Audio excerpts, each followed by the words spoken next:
Ang publikong pangangaral ang pinakamainam na paglilingkod.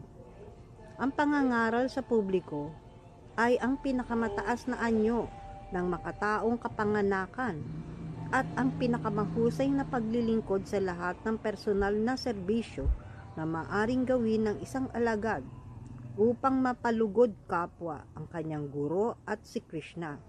Sinimulan ni Panginoong Krishna ang pagtuturo kay Arjuna ng buong Bhagavad Gita sa harapan ng madla, sa gitna mismo ng digmaan sa pagitan ng hukbo ng mga Pandava at ng mga Kaurava sa larangan ng labanan sa Kurukshetra.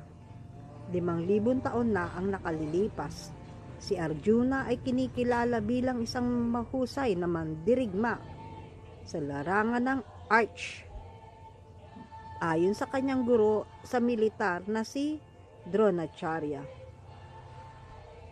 Pinapakita nito na ang pagtatalakay sa pilosopiya ng Bhagavad Gita sa publiko ay tila isang pahayag ng pakikidigma laban sa ilusyon ng material na enerhiya na nagpapalabo sa isip ng mga nalugmok na kaluluwa, lalo na sa mga tao sa kasalukuyang kaliyuga na lubhang nalulong sa makasalanang pamumuhay, tulad ng pagkain ng karne, pagsusugal, pagkalulong sa bisyo at pakikiapid.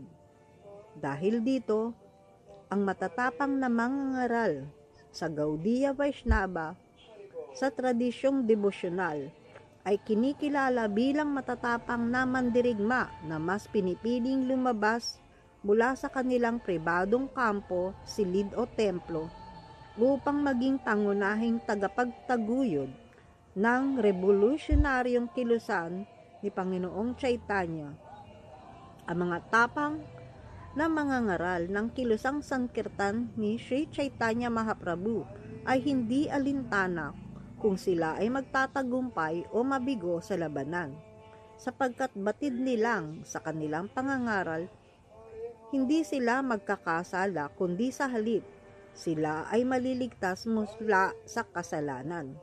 Gayon din ang kanilang mga tagapakinig sa pamamagitan ng pagpapalaganap ng Bhagavad Gita.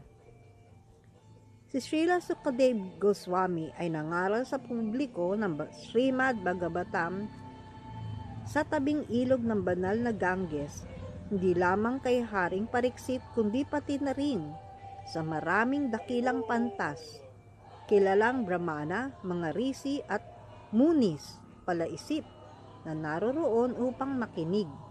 Gayon din si Srila Prabhupada na nagtungo sa Amerika at sinimulan ang kanyang pampublikong pangangaral sa Tompkins Square Park sa New York, kung saan ipinakilala niya ang mga espiritual na benepisyo ng pagbigkas ng mga banal na pangalan. Ang pilosopiya ni Panginoong Krishna sa Bhagavad Gita ayon sa orihinal nitong kahulugan at ang prinsipyong Achinta Veda Veda Tattva ni Sri Chaitanya Mahaprabhu.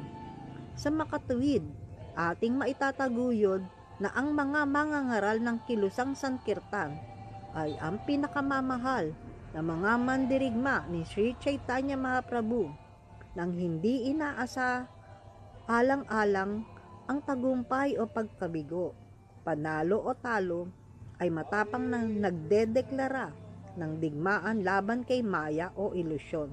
Ito ay kinumpirma sa Bhagavad Gita 2.38. Lumaban ka para sa layunin ng pakikidigma nang hindi inisina sa alang-alang ang kaligayahan o paghihirap, pagkawala o pakinabang, tagumpay o pagkatalo, at sa paggawa nito, hindi ka magkakasala.